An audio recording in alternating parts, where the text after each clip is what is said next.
Solomon pursued wisdom, and he attained more than anyone. And his conclusion, you know what wisdom is? Chasing the wind. He grasped at every strand of human philosophy, from wisdom to folly to outright madness, and all of it, he says, you're chasing the wind. Human wisdom cannot fix things. Education is not going to mitigate the doom of meaninglessness, the hevel of our world.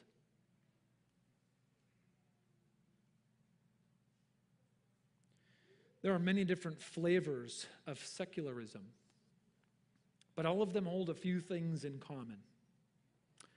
They do not believe any religion. I put that in scare quotes because I think one of the biggest lies and the biggest farce of our modern world is our thought that some things are religious and other things are not religious. And so you'll see in, say, political spheres that people don't want to hear the religious perspective. Define religious. And what you find, this is a side note, everything is religious. Every single viewpoint that people hold rests on some deeper viewpoint, which rests on some deeper viewpoint, which at rock bottom rests on some assumptions that people make that they don't bother to defend because they can't. And those assumptions upon which people build their whole entire structure of belief, of values, of policies, all of it is based on an ideological commitment that they cannot and do not justify. And whatever that ideological commitment is religious in nature. It is something which we say, this is the final authority that does not need to appeal to any other authority because it just is the most bottom one. How can I prove that? I can't prove that. I just assume it. You have to. So for Christians, our view is, what's that rock bottom authority? God. God is the creator. And if you're a secularist, then the rock bottom authority, the thing that just doesn't need any justification, is human reason. Human reason. But Solomon says, no, that's under the sun. And all of it's totally pointless.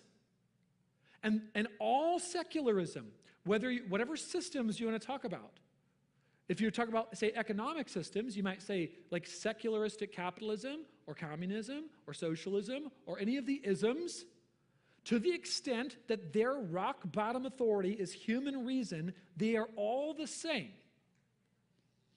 They all have the same thing in common, and what that is they do not believe that any authority outside of human reason is needed for human flourishing and societal good. That is, they all teach that the ultimate good of mankind is to be found on this earth, in this world.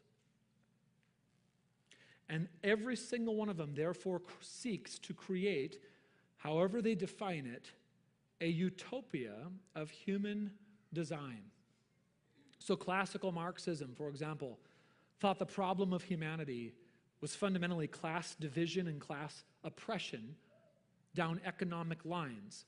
And so Marx's solution to that was to try to eradicate the distinction between various economic classes. And if this could be done, he said, humanity would shed its problematic past and enter a bright new utopian future. Problem there was he didn't look deep enough into human nature, into humanity. And so he saw class distinction as some kind of system that was stood over humans and made them bad and caused all these problems, but he didn't look at why that was. Namely, that human systems are made up of humans, individuals. So he ended up prescribing a treatment of a symptom rather than a treatment of the actual disease. And even if Marx could figure out how to make Marxism work, all you'd end up with is a society that is also one day doomed to extinction and is going to be forgotten and doesn't really matter. It's still under the sun.